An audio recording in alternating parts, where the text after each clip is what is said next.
안녕하세요. 유상민 목사입니다. 어젯밤에 비가 아주 많이 왔습니다. 우산 하나로는 피할 수 없을 만큼 많은 비가 왔습니다. 그래서 그런지 오늘 새벽은 제법 선선한 날씨였습니다. 오늘 새벽 예배 시간에 노트북이 열리지 않고 인터넷도 연결이 되지 않아서 애가 많이 탔었습니다. 교회 밴드의 상황을 설명하고 교우들에게 조금 더 기다려 달라고 했습니다. 다행히 한순간에 노트북도 부팅이 되고 인터넷도 연결이 됐습니다. 예배 시간이 조금 지나기는 했지만 그래도 무난히 예배를 드릴 수는 있었습니다. 예배 시작할 때까지 기다려준 교우들에게 고마운 마음이 아주 컸습니다. 온라인 예배는요, 어디서나 드릴 수 있다는 장점이 있지만 인터넷이나 노트북에 문제가 생기면 아예 어떤 예배도 드릴 수 없다는 단점도 있습니다.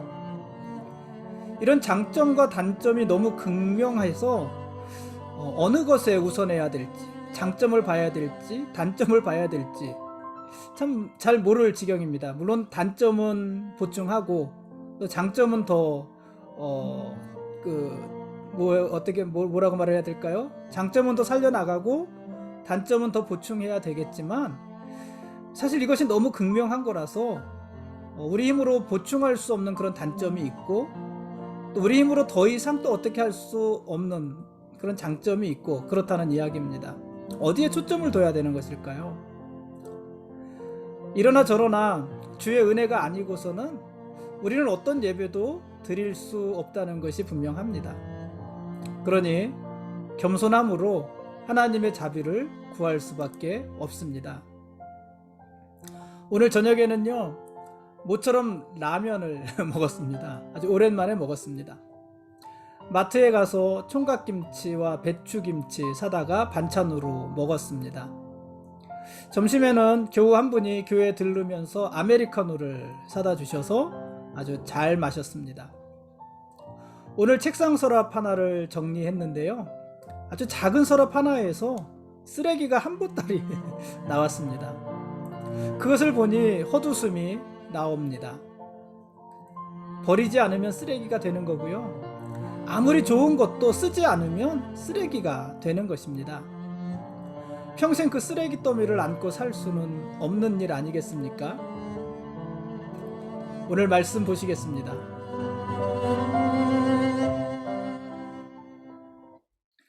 오늘 읽을 말씀은 예레미야서 37장과 38장 말씀입니다. 예레미야 선지자는 예루살렘이 멸망하기 전 몇 년 동안 아주 모진 고난을 당합니다. 그래서 이 기간을 예레미야의 비아 돌로로사라고 하기도 합니다. 예레미야가 당한 고난이 예수 그리스도의 순환과 견줄만 하다는 그런 의미입니다. 유다의 마지막 왕인 시드기야. 그러고 보니까는요, 어제 제가 길라잡이 영상을 하면서 시드기야를 느닷없이 느헤미야라고 몇 번이나 반복해서 말을 했더라고요. 어제 영상에서 느헤미야라고 말한 사람은 모두 시드기야를 말을 하는 것입니다. 죄송합니다. 어쨌든 유다의 마지막 왕인 이 시드기야는 바벨론의 느부갓네살에 의해서 세워진 유다의 왕입니다. 그러니까 바벨론의 느부갓네살 왕이 유다의 왕으로 시드기야를 세운 것입니다. 당연히 시드기야는 친바벨론 성향의 왕이었지 않겠습니까? 그런데 이 시드기야는 바벨론을 배반하고 친애굽 정책을 펼치게 됩니다. 애굽의 도움으로 바벨론의 위협에서 벗어나고 또 자기도 애굽의 도움을 받아서 바벨론의 영향력으로부터 벗어나고 싶은 마음이 아주 컸을 것입니다.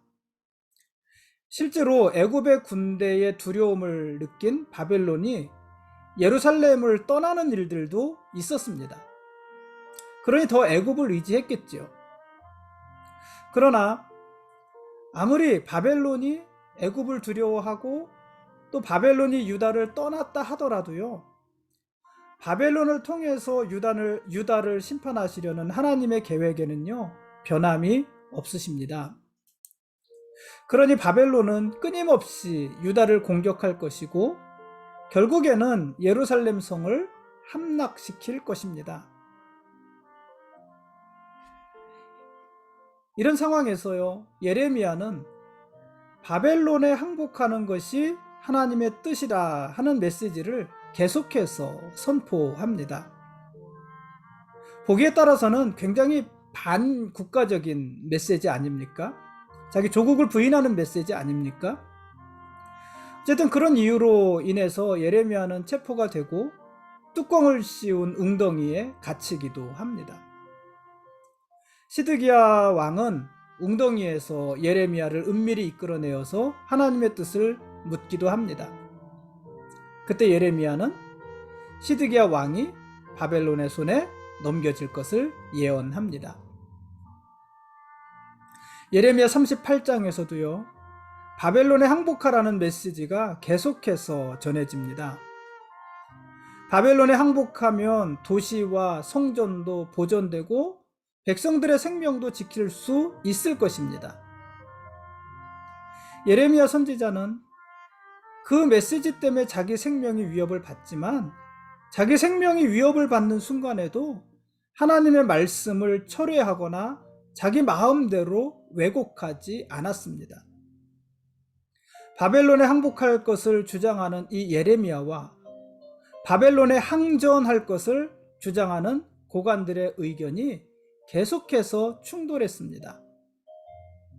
언뜻 보면은요, 바벨론에 항전하자, 끝까지 바벨론에 맞서 싸우자, 이렇게 말을 하는 사람들이 나라를 사랑하는 애국자들 같고요, 바벨론에 항복하자 이렇게 말하는 사람은 나라를 팔아먹는 사람 같지 않습니까? 매국하는 사람 같지 않습니까? 그러나요, 바벨론에 항전하는 것은 하나님을 대항하는 것이고요, 바벨론에 항복하는 것이 하나님께 순종하는 것입니다.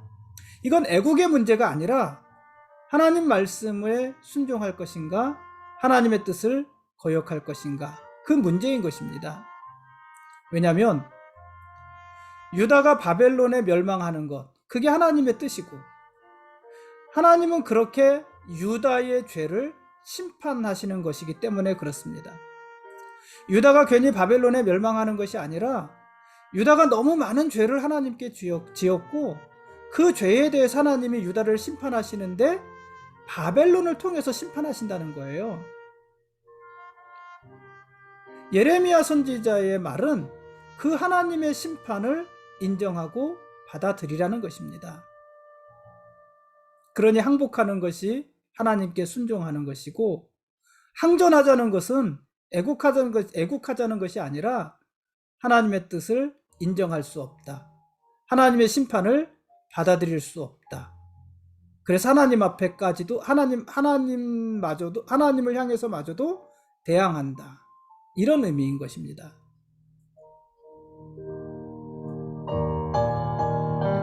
지금까지 예레미야서 37장과 38장 말씀에 대한 길라잡이였습니다. 내일 읽을 말씀은 열왕기하 25장과 예레미야 39장부터 41장까지 말씀입니다.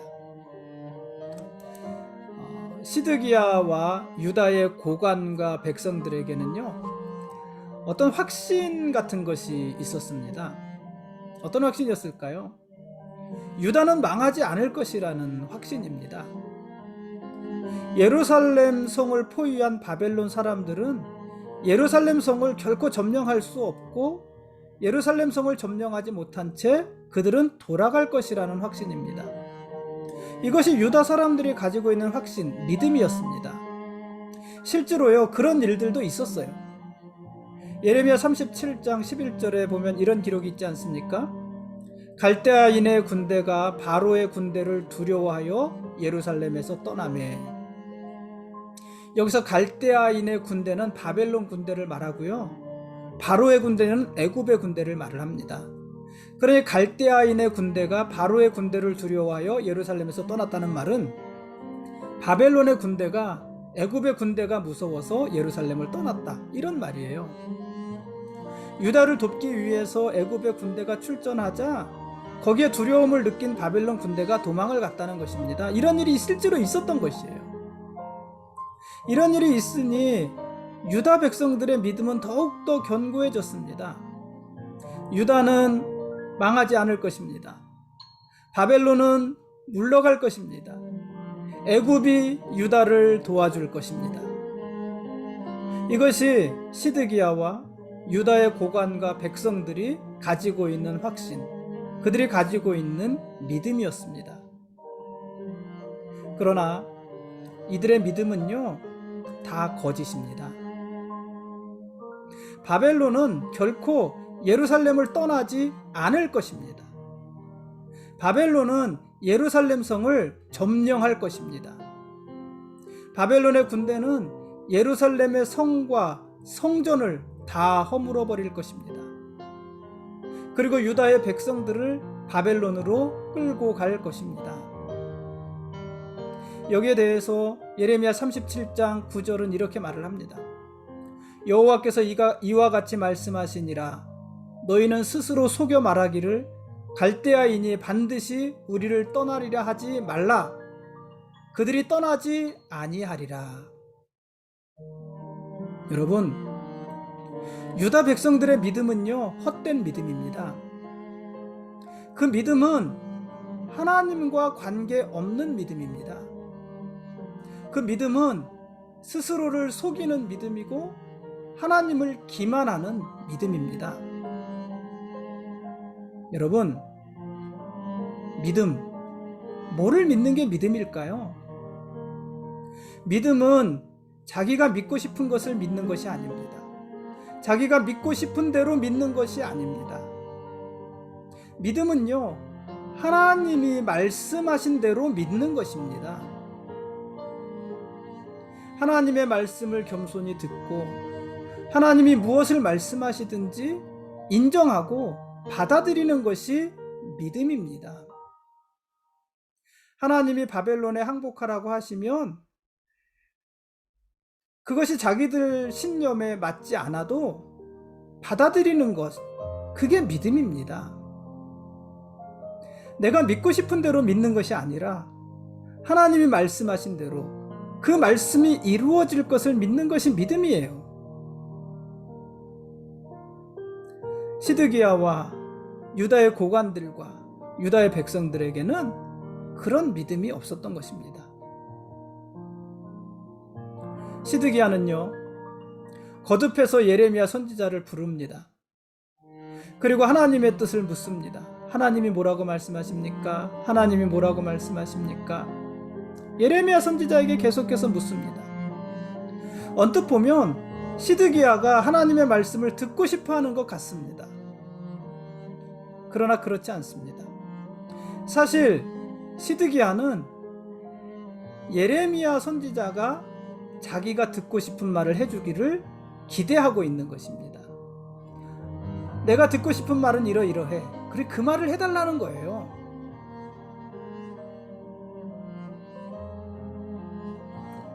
그러나 여러분, 시드기야가 듣고 싶은 말을 해주는 것은 그리 어려운 일도 아닐 것입니다. 그러나 여러분, 이제 곧 유다가 망할 것인데, 그게 분명한데 유다가 망하지 않을 것이라고 말해주는 것이 무슨 소용이 있겠습니까?